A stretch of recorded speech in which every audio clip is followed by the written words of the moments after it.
I can move a mountain.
Now, what do you think?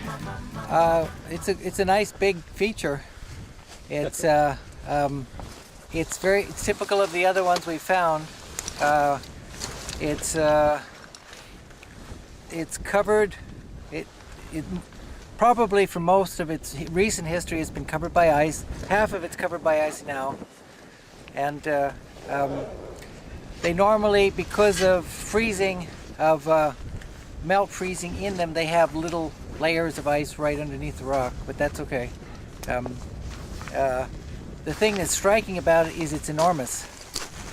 It's really big. This is bigger than the other ones? Yep, it's the biggest one so far. It's big. How big would you say it is? It's about 25 meters. It's about 25 meters long, I'll say. Slightly over 25 meters long. Dennis, would you say that, I understand that you're sensitive about the scientific aspects of proof, but would you, in your own opinion at this point, is this the new, is this the northernmost point of land? Well, if the only other thing that might exceed it is the island in 2003, and that I don't know about that. It's this next to that. This would be the northernmost bit of land in the world. Yeah, it's been here for 3 years, and it might be here for another 10 years. But eventually, in the next decade or two, the ice will start doing something to it, as it did to Udap and as it did to the 96 Island. And by the end of this century, it may be broken into two features, or may be scattered in some way. So it's not gonna. I don't think any of these stray dog islands are around for more than a century. The fact that these islands are somewhat ephemeral, that their existence and their basis is dubious, doesn't bother me at all. Yeah, I like that. I mean, that's why I call them the stray dog islands. Yeah. Is that they are? It's fitting in a way that these northernmost land features of the Earth are somewhat elusive, ephemeral, and maybe temporary. There's something poetically correct about that. Some people would be more hard-nosed about it and say, well, are these permanent or are they not? How do we define these? Right. Well, I'm not so concerned about that. Right. The interesting thing about them is when you get to one of them, you feel you're on land. The fact that that land is being bulldozed around by the peck ice, and it's depositional rather than tectonic, is not so important. It's really the feeling of getting onto one of these things, which is the island itself, as much as the fact or lack of facts that support it as being permanent.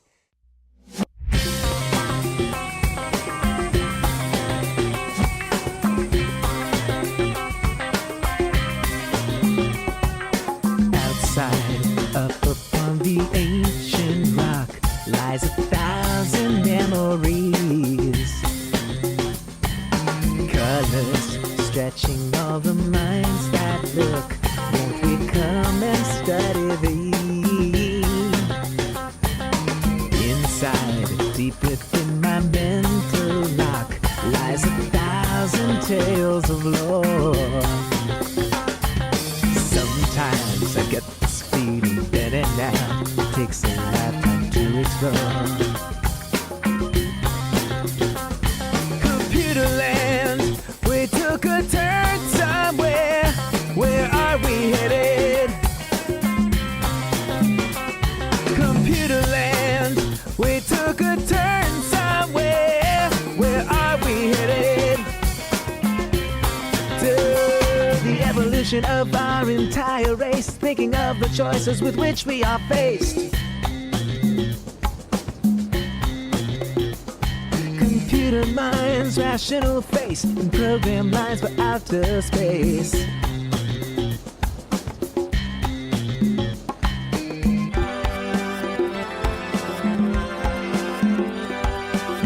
The body aches, the body grunts, the body groans. The pilot looks on and thinking nothing at all. He observes the universe through a windshield of glass. He watches as the light shatters like splinter glass. As clean as a magnetic bottle, the thin momentum lights. Yeah, yeah, yeah, Computerland. We took a turn somewhere.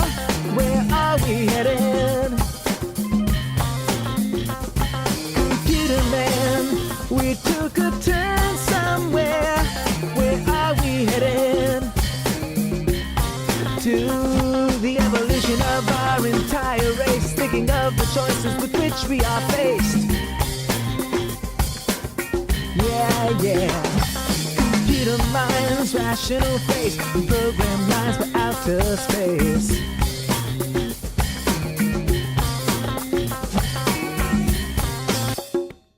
So the story of the painted bird for Jeff. This is a novel by Jerzy Kosinski. In this village in Eastern Europe, the villagers, to amuse themselves, would take a brown bird, an ordinary brown bird, and paint it bright colors, beautiful bright colors, and then they would release it into the sky when it would go to try to join its fellow birds. They would see that it was different, brightly colored, think it was an alien race of bird that was trying to join their flock, and they'd peck it to death. And that's how we feel about you.